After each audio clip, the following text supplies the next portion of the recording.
ان سے ناراض بھی ہو گئے کیونکہ کچھ چیزوں میں وہ ریزسٹ کرتے تھے یا اپنی بات منواتے تھے۔ تو ایک طرف عمران خان صاحب نے ان کے سامنے اس وقت عاطف خان کو ایک متبادل وزیر اعلیٰ کے طور پر تیار کرنا شروع کیا، اور عاطف خان سے انہوں نے وعدہ بھی کیا تھا کہ نیکسٹ ٹائم میں آپ کو وزیر اعلیٰ بناؤں گا۔ اور عمران خان صاحب ان کی کابینہ کے شاہرام ترقی اور عاطف خان وہ پیسے والے لوگ ہیں، تو عمران خان صاحب ان کے ساتھ براہ راست کانٹیکٹ میں ہوتے تھے اور سب مل کے پرویز خٹک کی چغلی وغیرہ بھی کرتے تھے۔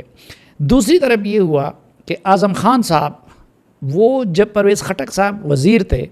تو اس وقت سے اعظم خان صاحب جو بعد میں وزیر اعظم کے پرنسپل سیکرٹری بنے، ان کی اور اعظم خان کی نہیں بنتی تھی،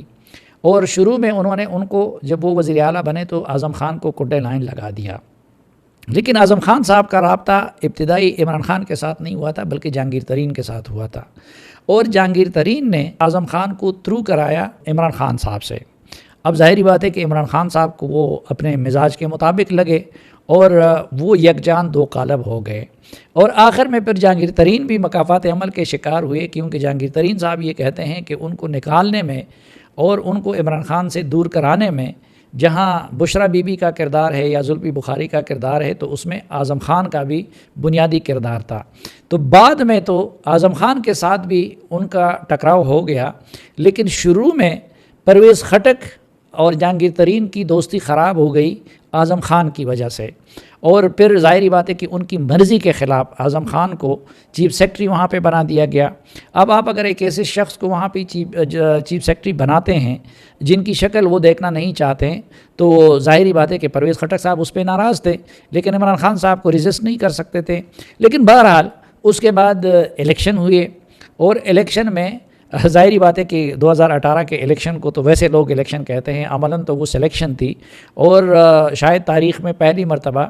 کسی پارٹی کو وہاں پہ 2/3 میجارٹی دلوا دی گئی، یعنی وزارت اعلیٰ پی ٹی آئی کی جولی میں دوبارہ پھینک دی گئی۔ اب ابھی اصلی پرویز خٹک صاحب یہ توقع کر رہے تھے، اور اگر وہ واقعی الیکشن تھا اور سلیکشن نہیں تھا تو پھر تو یہ پرویز خٹک صاحب نے بڑا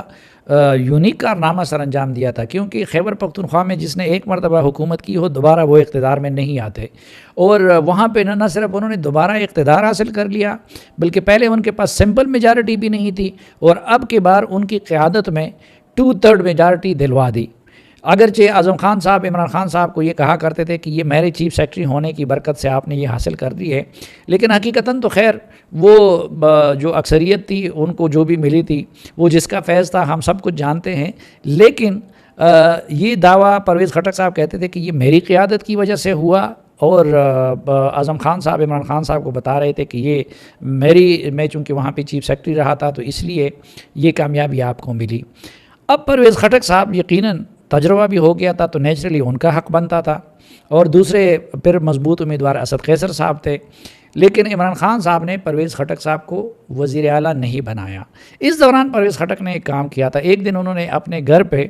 ممبران اسمبلی کو اکٹھا کیا، اور ممبران اسمبلی کی ایک واضح میجارٹی وہ ان کے گھر دعوت پہ چلی گئی۔ اب عمران خان صاحب نے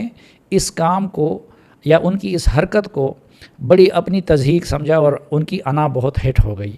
چنانچہ وہ پرویز خٹک پہ عملاً مزید برہم ہو گئے۔ تو نہ صرف یہ کہ ان کو بھی وزیر اعلیٰ نہیں بنایا، عاطف خان کو بھی وزیر اعلیٰ نہیں بنایا، اسد قیصر کو بھی نہیں بنایا، شاہ فرمان کو بھی نہیں بنایا۔ اب اس وقت ان لوگوں کی یہ پوزیشن ہو گئی تھی کہ پرویز خٹک صاحب نے آخر میں پھر ان سے کہا، کیونکہ عاطف خان ان کے مقابلے میں آ گئے تھے،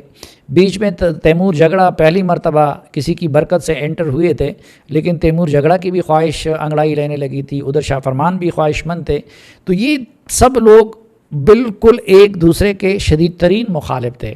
پرویز خٹک نے پھر یہ لائن کھینچی کہ اچھا مجھے اگر نہیں بنانا ہے تو پھر آپ عاطف خان کو بھی نہیں بنائیں گے اور آپ شاہ فرمان کو بھی نہیں بنائیں گے۔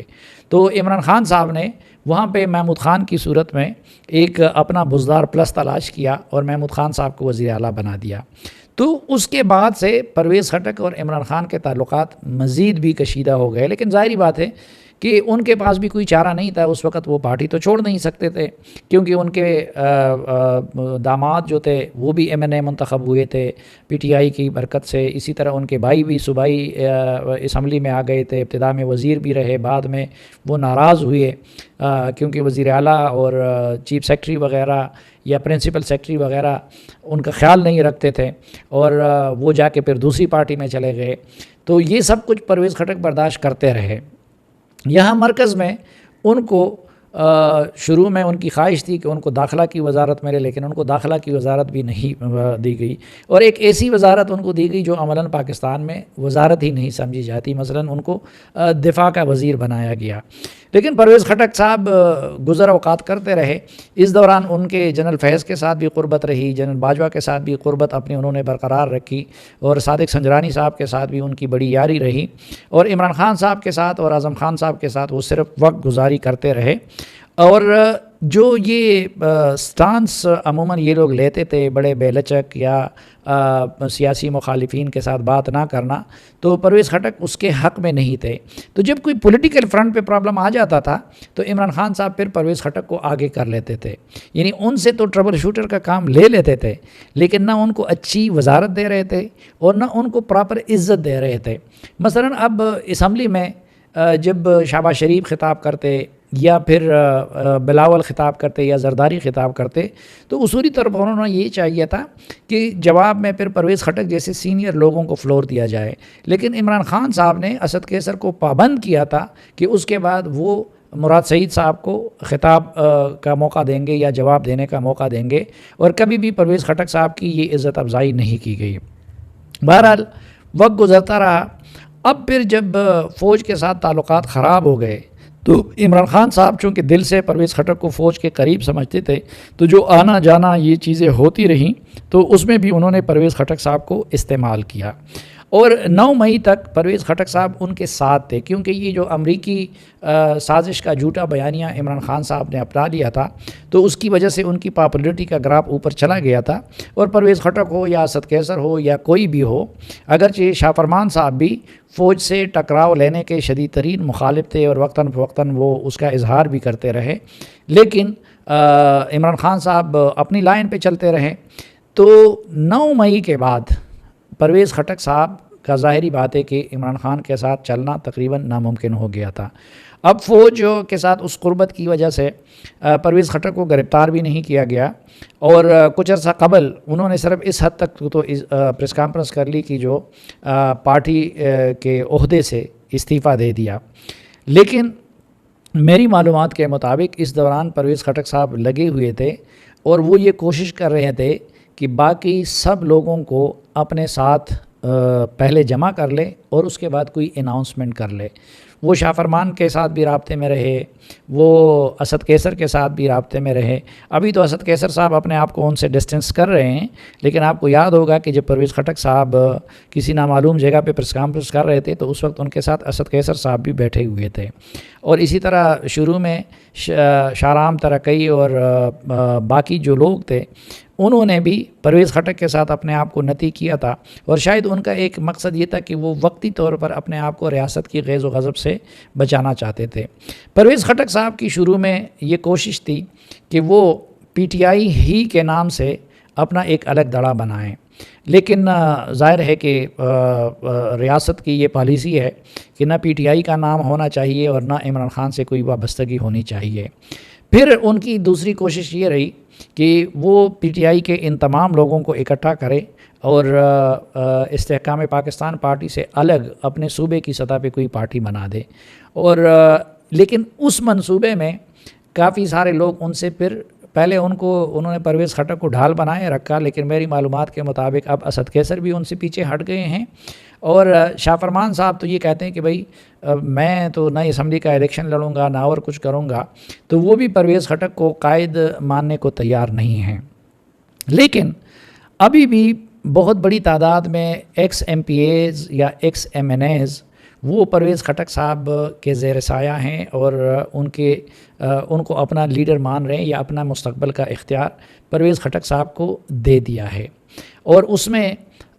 حیرت انگیز طور پر شاید محمود خان صاحب بھی پرویز خٹک کے ساتھ آ جائیں۔ تو اب میری اطلاع یہ ہے کہ چند روز تک پرویز خٹک صاحب اپنا باقاعدہ لائے عمل، کیونکہ عمران خان کے ساتھ اب ان کا چلنا وہ ناممکن ہو گیا ہے، تو پرویز خٹک صاحب دو کام کر سکتے ہیں۔ یا تو یہ ہے کہ وہ استحکام پاکستان پارٹی میں اپنے آپ کو اور باقی ساتھیوں کو ایکوموڈیٹ کر سکتے ہیں، اور دوسرا آپشن ان کا یہ ہے کہ وہ صوبے کی سطح پہ اپنی کوئی پارٹی بنا دے، اور تیسرا جس کا امکان نسبتاً کم ہے لیکن اس سلسلے میں بھی کوششیں ہو رہی ہیں کہ جو بڑی قومی جماعتیں ہیں ان میں سے کسی ایک قومی جماعت کے اندر وہ اپنے آپ کو ایڈجسٹ کریں۔ لیکن میرا اپنا اندازہ یہ ہے کہ یہ پروسیس ابھی کوئی کل پرسوں ضروری نہیں ہے کہ امیجیٹلی اعلان ہو، بلکہ ایک ہفتہ ڈیڑھ تک وہ باقاعدہ اناؤنسمنٹ کر کے اپنا یہ فیصلہ سامنے لا سکتے ہیں۔